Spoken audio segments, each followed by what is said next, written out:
tili ndi anthu m'masukulumu olo masukulu amene amachuka nkuti kuti kuli zoyipa sikuti ngosa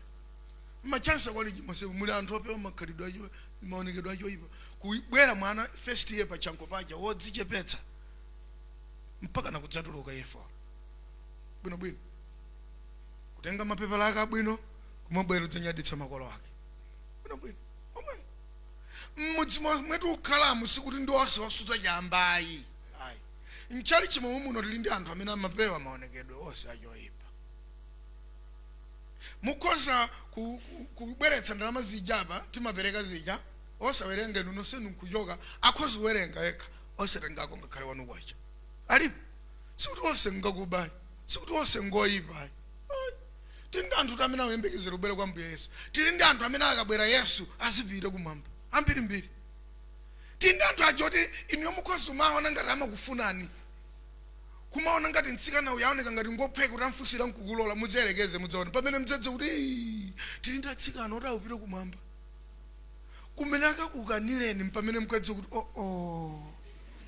ine ndimaona ngati papese timayimbira kwaya limodzi ndikuti ngosavuta ayi kuyimbira limodzi kwaya sichifukwa kapena inu mkamaona kuti papese iyeyo ndi sekilitale wanu ku ofesi ndi mumati ngopheka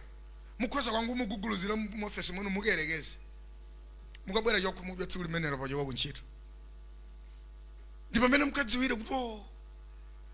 momwemo mu Capitol Hill muli masekilitale amene akudikira kubwera kwa Ambuye Yesu momwe mu Capitol Hill momwe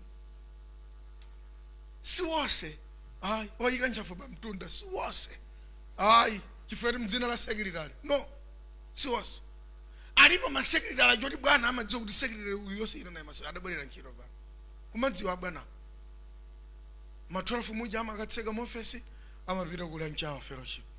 sukapemphera nawo ndanzawo awupewa maonekedwe onse achoyipa nkuti mmene mungandiuzeni kuti kuli section ya ntchito imene anthu ake sayenera kuopa choyipa mabungwe onse mukuwaona makampani onse mukuwaona muli nthumwi za mulungu menemo maofesi osabomawo muli nthumwi za mulungu ku polisi ku ame kuti kukose kuja mzipani momwemo muli anthu opa mulungu mzipani momwemo kulowa munthu yemupi kumaopa maonekedwe aliwonse achoyipa mpaka nakudzatuluka alipo ena mayemupi amvira kuphiri kuja ubunda kuja ukapemphera masala kuja ameni fa mwina ukamaphatikiza wakhakuti ogundika ndi zoyipa basi umaganiza kuti ndi aliyense ayi amene mavuto ako